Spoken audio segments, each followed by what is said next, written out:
तो मैं ये कह सक रहा हूँ दावे के साथ कि उदयपुर में आज दिन तक ऐसा बड़ा आंदोलन कभी नहीं चला। जनता मतलब क्या बड़ी आक्रोशित होगी, क्योंकि हाथीपुर में फंवारे फूट रहे, जनता उदयपुर में चांदपुर की तरफ टूट पड़ी। सैकड़ों लोग मतलब रोज आके देखने लगे। तो जिलों की नगरी उन छोटे तालाबों की वजह से है। एनवायरनमेंट के बारे में आज हम सब बात करते हैं कि कितना इम्पोर्टेंट है इसे सेव करना, लेकिन हर कोई स्टेप नहीं लेता। हम भी बात करके बस रह जाते हैं। कुछ लोग हैं हमारे शहर में जो हमारे झीलों के बारे में, हमारे शहर के बारे में बहुत ज़्यादा सोचते हैं। उनमें से एक है हमारे Tej Shankar ji. Thank you so much sir हमारे शो में आने के लिए। सर हमें आपके और आपके कार्य के बारे में कुछ बताइए। मैं तेज शंकर पालीवाल और वर्तमान में झील सुरक्षा और विकास समिति का सदस्य हूँ। मैं जिलाधीश इसके अध्यक्ष हैं और 3 साल तक मैं झील विकास प्राधिकरण जो राजस्थान में बना, उसमें राजस्थान में एक मैं व्यक्ति हूँ, मैं कार्य जो झीलों के लिए समर्पित मानते हुए मेरे को नियुक्त किया गया है। झीलों के प्रति मेरा युवावस्था से ही मेरा लगाव रहा, क्योंकि मैं झील के किनारे रहता हूँ। तो मेरे को जो प्रमुख बातें जो है मैं आपको बताऊँ, आपके साथ शेयर करूँ। 73-74 में भारी मात्रा में जलकुंभिका फैली हुई थी, बहुत जलकुंभी थी। उस जलकुंभी को निकालने के लिए जनता में एक बड़ा उत्साह था और मोहल्ले वाले लोग मतलब दिन रात को भी कार्य 10-10, 11-11, 12 बजे तक लोग काम करते थे। उसमें मैं भी एक युवा था, लेकिन मेरे बुजुर्ग साथी लोग जो थे उनके साथ मैं भी खूब नहाता धोता था, जलकुंभी वगैरह निकालते थे, घाटों की सफाई वगैरह करना। उस समय झील के अंदर ऐसे कोई प्रदूषण नहीं होता था। झील के किनारे हम घूमते फिरते थे, तो कहीं पानी पीने के लिए घर पे नहीं जाते थे, आराम से पानी पीते थे। और उसमें पानी में किसी प्रकार की कोई वो नहीं थी, बड़ी बड़ी मछलियाँ थी, मगर थे, कछुए थे। लेकिन धीरे धीरे एक ऐसा परिवर्तन आया कि झीलों की दुर्दशा होती गई। झीलों का स्वरूप जो था, मूल स्वरूप, वो बिगड़ता गया। 87 की मैं आपको एक घटना याद दिलाता हूँ। 87 में जिलाधीश अतुल गर्ग ने, अदिति मेहता जी ने, रामनाथ गुप्ता प्रशासक नगर निगम और आयुक्त थे रणजीत सिंह गठाला, उन्होंने एक जनता से अपील की कि एक मीटिंग बुलाई, अपील की भाई आप जिलों के अंदर डीसिल्टिंग गाद हटाने का कार्य करें। तो मैं आपको स्वाभिमान से कह रहा हूँ कि उस समय ये हुआ कि कोई तैयार नहीं हुआ। हर आदमी उठ खड़ा हुआ, उसने कहा साहब मैंने 72 में ये किया, किसी ने 73 में कहा। तो अतुल गर्ग साहब ने कहा भाई सब आप स्वतंत्रता सेनानी हो झील के लिए, लेकिन कल क्या करना है उसके लिए आप कोई तैयार है क्या? तो कोई तैयार नहीं हुआ। तो मुझे बड़ी शर्मिंदगी महसूस हुई। मैंने कहा यार, मेरे मित्रों से पूछा, मैं कहा यार हम लोग बैठे हैं यहाँ पर और इस तरह से मीटिंग खत्म हो रही है और कोई इस बीड़े को उठाने को तैयार नहीं है, तो क्या आप मेरा समर्थन करेंगे? तो कुछ तो मर गए हैं, लेकिन कुछ जीवित लोग आज भी हैं। तो उन्होंने कहा नहीं, हम आपका समर्थन करेंगे। तो आपको मैं बताऊं, आज दिन तक उदयपुर में मैं दावे के साथ कह रहा हूं कि इतना बड़ा डीसिल्टिंग का अभियान कभी नहीं चला, जो 1.5 महीने तक चला और जन आंदोलन का रूप ले लिया। सैकड़ों लोग उसमें कार्य करते थे। राजस्थान पत्रिका सबसे ज़्यादा और प्रातःकाल अखबार जो था उसमें के सुरेश गोयल जी हमारे साथ लगे हुए थे, वो हमारा प्रोत्साहित करते थे। और राजस्थान पत्रिका के आज जो नवज्योति के प्रधान संपादक है रमेश चंद्र व्यास, वो राजस्थान पत्रिका में पत्रकार थे, वो डेली रिपोर्ट मेरे से लेते थे। इस तरह से हमने हजारों टन मलबा निकाला और एक आंदोलन का रूप ले लिया। लोग बाग सैकड़ों लोग जुड़ते गए, आते गए, जाते गए। लोग एक दूसरे को जो पुल पे खड़े रहते तो लोग नीचे से उनको हत्या भी करते, कुछ गालियाँ भी देते कि तुम क्या देख रहे हो, तुम भी नीचे आओ, तुम भी कुछ करो, 2 तगारी बाहर निकालो। तो इस तरह से 1.5 महीने तक ये आंदोलन चला। तो मैं ये कह सक रहा हूँ दावे के साथ कि उदयपुर में आज दिन तक ऐसा बड़ा आंदोलन कभी नहीं चला। फिर हर सामाजिक संस्थाएं भी समय समय पर श्रमदान करती जिलों में, तो मुझे भी जब भी निमंत्रण मिला मैं गया। तो जब भी बरसों से जब भी मतलब ये पखवाड़ा मनाए, मीना बनाए, 10 सप्ताह भर करे, जब भी ये रविवार को काम करते हैं मैं हमेशा जाता। फिर आपको मैं बताऊँ 2004 की घटना, जो प्रमुख घटनाओं में वर्णन कर रहा हूँ मैं। 2004 में उदयपुर के अंदर क्या है कि एक दुर्भाग्य हुआ कि हमारे झील के अंदर सीवर लाइन पड़ी, जो विश्व में कहीं नहीं है। पीने के पानी के स्रोत के अंदर कहीं भी सीवर लाइन नहीं होती है, लेकिन उदयपुर में है। उसका हमने विरोध भी किया, लेकिन हमारी किसी ने सुनी नहीं। उस समय क्या हुआ कि फतेह सागर से मिट्टी के बैग लाके 4.5 लाख बैग लाके झील में डाले। हमने उसका विरोध किया, भैया मिट्टी क्यों ला रहे हो, तो उनको सपोर्ट के लिए, तो मिट्टी वहाँ से क्यों ला रहे हो, यहीं डाल दो, लेकिन नहीं माने। फिर हमने संभागीय आयुक्त कार्यालय में जाकर पर्चे बांटे और उनसे मतलब सभा हो रही थी, जीव संरक्षण की बैठक थी, उसमें पर्चे बांटे हमने। जगत मेहता, अनिल मेहता वगैरह सब साथ थे हमारे। उस समय तुरंत कलेक्टर ने आदेश दिया कि इसको हटाओ आप। तो 4.5 लाख बैग झील से बाहर निकला है हमने। तो 4.5 एक बैग में अगर आप 25 किलो भी मानो तो 1.25 लाख टन मतलब मिट्टी बाहर निकली हो। तो झीलों का संवर्धन हुआ। फिर उसके बाद धीरे धीरे मतलब क्या सीवरेज लाइन में मतलब विशेषज्ञ बन गया मैं उसका, कि सीवरेज लाइन में जहाँ भी गड़बड़ होती तो आज तो मेरे को ही बुलाते हैं। आज भी नगर निगम को कहीं भी सीवरेज लाइन में गड़बड़ नजर आती है तो मेरी राय लेते हैं, मुझसे पूछते हैं वो। ऐसा हुआ कि सीवरेज लाइन डाली गई तो उस समय हमारे घरों में मलमूत्र आ रहा था। हमने उनको बहुत शिकायतें की, जांचें भी हुई, कुछ भी हुआ, लेकिन सरकारी जांच थी, सरकारी जांच अपने स्तर पर होती है, उन्होंने कहा नहीं आ रहा है। तो मैंने राजस्थान उच्च न्यायालय में एक मोहल्ले वालों की तरफ से एक एप्लीकेशन भेजी, LN माथुर साहब थे चीफ जस्टिस, उन्होंने उसको रीट मान ली। अब 2006 में क्या हुआ कि हाथीपोल के अंदर बड़े बड़े फुहारे फूट रहे थे। हाथीपोल में इतना इतना पानी भरा था और सीवर लाइन के जो मेन होल थे वो उफन रहे थे। तो उन उफनते हुए सीवर लाइनों को पानी तो आ रहा था चांदपोल से, क्योंकि झील ऊपर है, हाथीपोल नीचे। तो मैंने मतलब क्या है कि मेरे को एक मौका मिला, मैंने कहा अगर यार जब मेरे घर में अगर सीवर आ रहा है तो अगर झील भरी हुई है तो अब झील के पानी इसमें आना चाहिए, क्योंकि झील ऊपर है, सीवर टैंक नीचे। तो मैंने एक को खोल के देखा तो उसमें भारी मात्रा में पानी जाता हुआ मिला, 2 नंबर मेन होल चांदपोल दरबार। तो फिर मेरा उत्साह बढ़ गया। तो मैंने मतलब क्या सभी मेन होलों को खोलना शुरू किया। तो देखा तो सभी में मतलब क्या झील का पानी जा रहा है। महेंद्र पारिक जी थे UAT के सचिव, क्योंकि लाइन UAT ने डाली थी। अब उनको उनसे मिला, उन्होंने भी थोड़ा सा गंभीरता से लिया, लेकिन कुछ लोग तो थे जो उसको टालना चाहते थे। तो हिसाब है तो झील का पानी नहीं है तो पानी पीने का पानी आ रहा है अंदर। तो मैंने कहा यार जब प्लेन बना हुआ है तो उसके अंदर पीने का पानी भी क्यों आया। तो लाइन सड़क पे खोदने लग शुरू हुआ गया। जनता मतलब क्या बड़ी आक्रोशित हो गई, क्योंकि हाथीपुर में फंवारे फूट रहे और जनता उदयपुर में चांदपुर की तरफ टूट पड़ी। सैकड़ों लोग मतलब रोज आके देखने लगे कि यार खड्डों में पानी जा रहा है झील का और ये मना कर रहे हैं। तो फिर उन्होंने महेंद्र पारिक साहब ने सीवरेज विशेषज्ञ BC पुनिया को, जिसकी इन्वायरमेंट की बुक चलती है, वो बड़े विद्वान थे, उनको बुलाया। उन्होंने आके देखा और देखा तो वाकई में यहाँ झील का पानी जा रहा है। तब इन्होंने कलेक्टर में रिपोर्ट दी, उसमें लिखा उन्होंने घटिया निर्माण हुआ, अत्यधिक जल्दबाजी की गई और डिजाइन सही नहीं बनाई। फिर मतलब क्या है कि अब उसको बंद करने का कार्य शुरू होने वाला। तो आप ताज्जुब करोगे, मैंने छुट्टी लेकर ग्राउंडिंग करवाई। तो चलते हुए पानी में ग्राउंडिंग करने के लिए उदयपुर की कंपनी सफल हुई।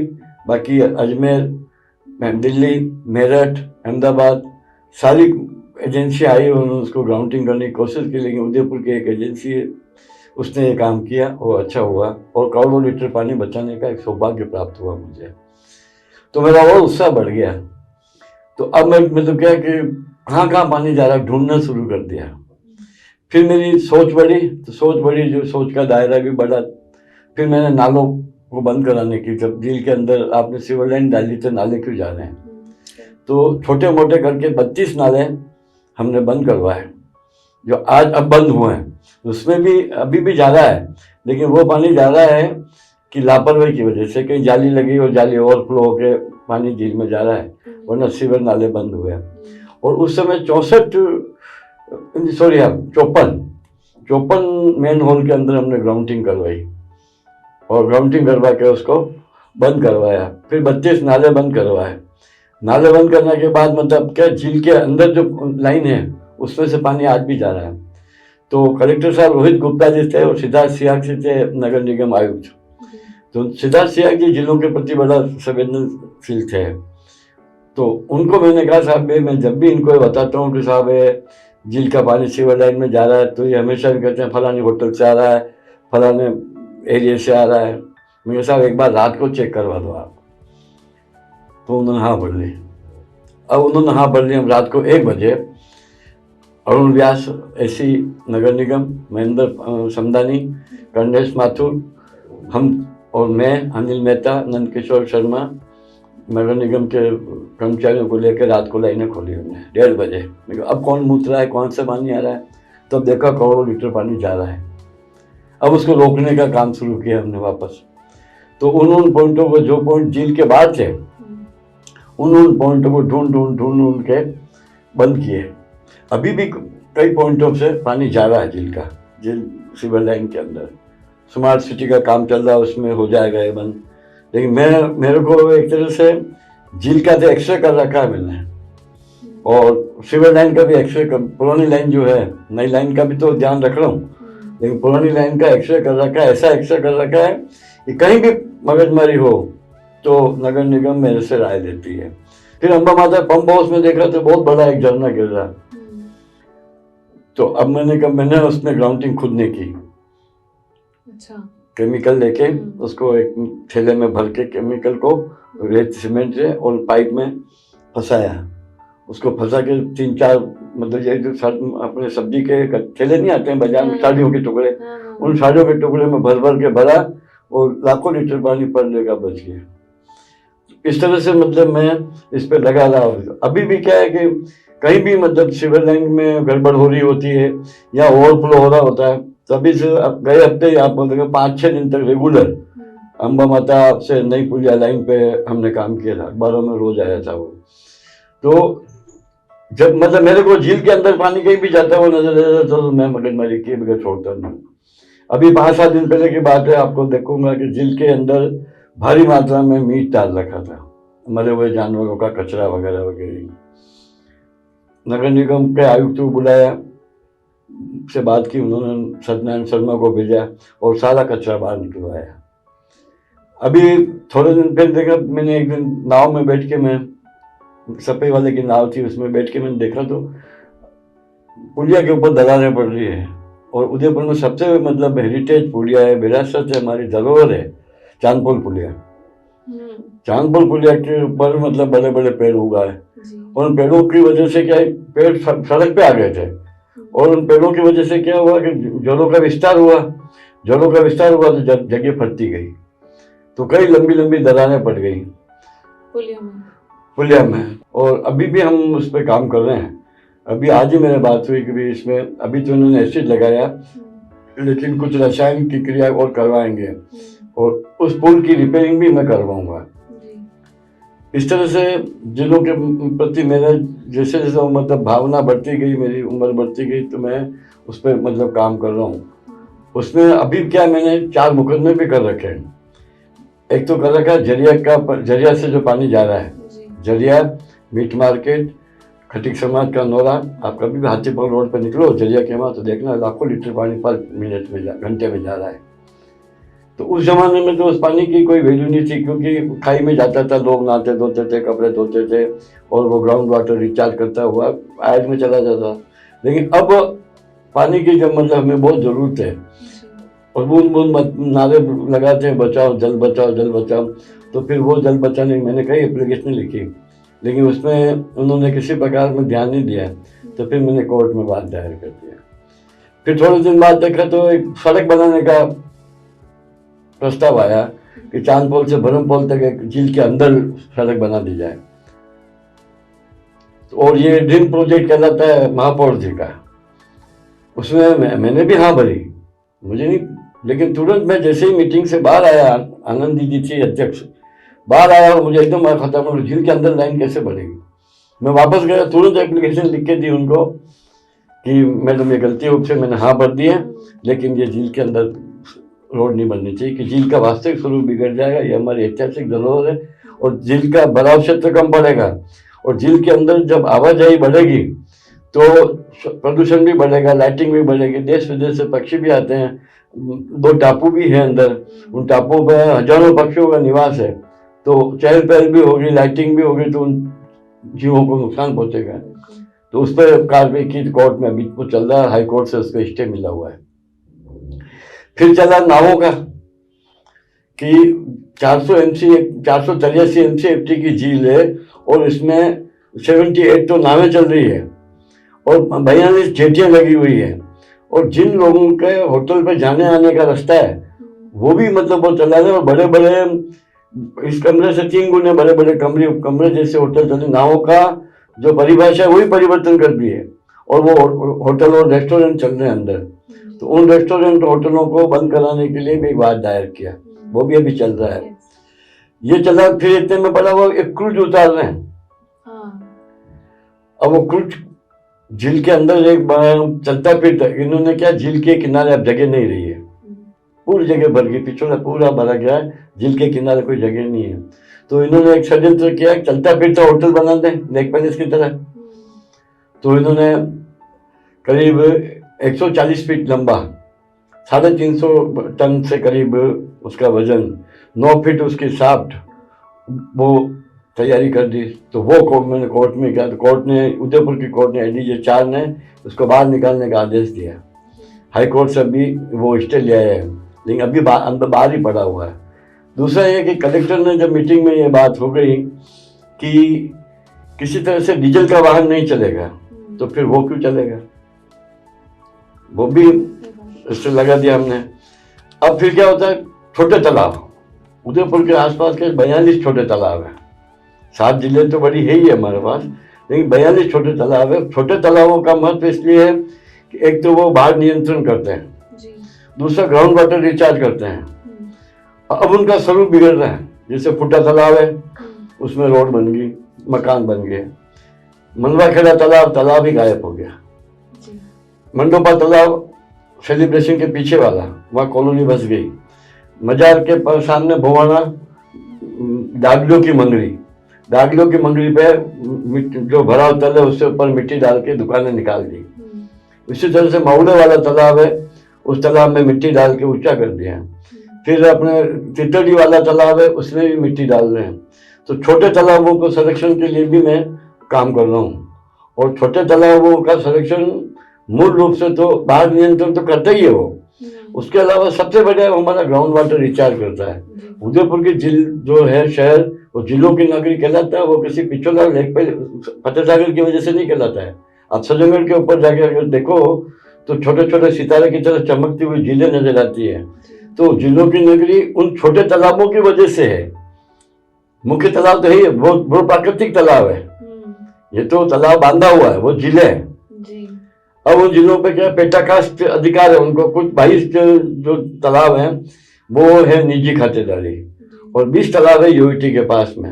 अब यूईटी के तालाब में आप देखो, फुटा तालाब खत्म हो गया, मनवा खेड़ा खत्म हो गया, तितड़ी वाला खत्म हो गया, इस तरह से तालाब खत्म होते जा रहे हैं। तो हाई कोर्ट का भी एक आदेश है कि इस तालाबों को अस्तित्व बचाए रखने के कार्य करना है। दूसरा, पेटाकास्ट से जो लोग काम कर रहे हैं, अब वो क्या कर रहे हैं कि जमीन को ऊपर ले रहे हैं तो भराव तल कम पड़ रहे हैं। दूसरा क्या हुआ कि तालाबों के आसपास कॉलोनियां बस गई, तो कॉलोनियां बसने की वजह से क्या, जल आवक मार्ग थे वो बाधित हो गए। तो वैसे उसमें पानी महीने 2 महीने रुकता है, बाकी पानी नहीं रुकता। फिर वो फसल बोते हैं, रासायनिक छिड़काव करते हैं। अब रासायनिक छिड़काव करने से क्या होता है, वो जमीन में जाता है, और फिर जब पानी आता है तो जमीन ग्राउंड वाटर रिचार्ज खत्म करता है।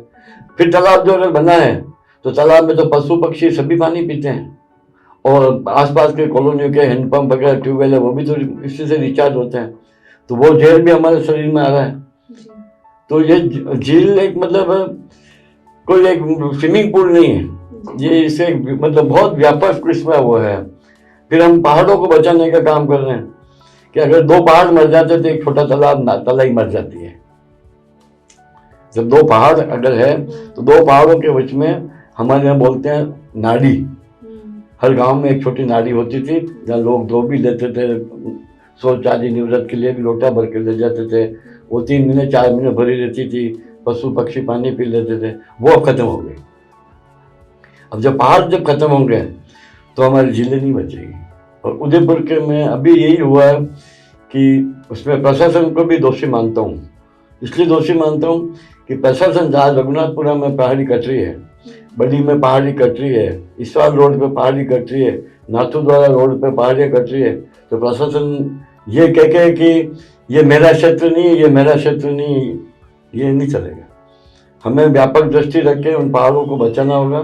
पहाड़ बचेंगे तो नदी भी बचेगी, नदी बचेगी तो जिले भी बचेगी। तो मदद सबसे ज्यादा कौन करता है, प्रशासन या मीडिया?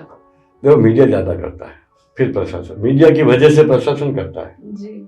आज आपके मीडिया में खबर चलेगी, अगर उसमें से इनको कुछ लगेगा या गड़बड़ है, क्योंकि ये जनता में जा रही है, तो मेरे से बात करेंगे। बाकी उनको कोई लेना देना नहीं है। अगर अखबार में नहीं आवे तो वो सोचते ही नहीं है। आज अखबार में आया, पेड़ उग रहे हैं, पेड़ों की वजह से, जड़ों की वजह से, विस्तार की वजह से दरारें पड़ रही है, तो प्रशासन दौड़ा। आप ताजु करोगे, मेरे को जिलों पे काम करने वाले कई लोगों की धमकियाँ आती है कि यार आपने 7 करोड़ का क्रूज रुकवा दिया, होटल वालों के खिलाफ बोलते हो आप, तो इनसे सावधान रहना। लेकिन मैं अपने आप को भी नहीं रोक पाता हूँ। मैं क्या, मैं तो होगा तो वो होगा, भगवान करेगा तो होगा यार, क्या। लेकिन नहीं बोलूँगा तो कल मेरे को, मेरी उम्र मतलब 67 साल हो चुकी है, मैं नहीं बोला तो लोग कहेंगे यार तुम उस समय क्यों नहीं बोले जिस समय ये ऐसा कर रहा था, और आज ये कह रहे हो यार ऐसा नहीं होना चाहिए, तो आप बोलते हैं। तो मेरे को मेरे घर वालों ने भी कह रखा है, मेरे मित्रों ने भी कहा यार कि आप लोग इन लोगों से सावधान रहना है, कभी भी आपके हाथ पैर भी तोड़ सकते हैं, मार भी सकते हैं। लेकिन मैंने यही सोचा, मैंने कहा इस उम्र में मार के भी क्या कर लेगा, 5-10 साल बाद तो मरना ही है। आप फाइनली क्या संदेश देना चाहेंगे फिर उदयपुरवासियों को? उदयपुरवासी बहुत बढ़िया लोग हैं, सभी जिलों से प्रेम करते हैं, लेकिन कम से कम ये है कि थूकना, मूतना और गंदगी डालना बंद कर दें, और जिलों के जहाँ कहीं भी नुकसान हो रहा हो वहाँ खुल के बोले, आवाज उठाए, मिलके लड़े।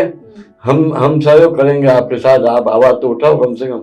जैसे सर ने कहा कि हमें आवाज उठाना बहुत जरूरी है उदयपुरवासी होके, हमें खुद को ध्यान देना चाहिए कि झीलें हमारी हैं, शहर हमारा है, हम नहीं तो कौन ध्यान देगा। तो अब से आप भी ध्यान दीजिए, मैं भी ध्यान दूंगी, और हम सब मिलके इन झीलों को, हमारे शहर को साफ करते हैं। Thank you for watching this video. Thank you so much. धन्यवाद।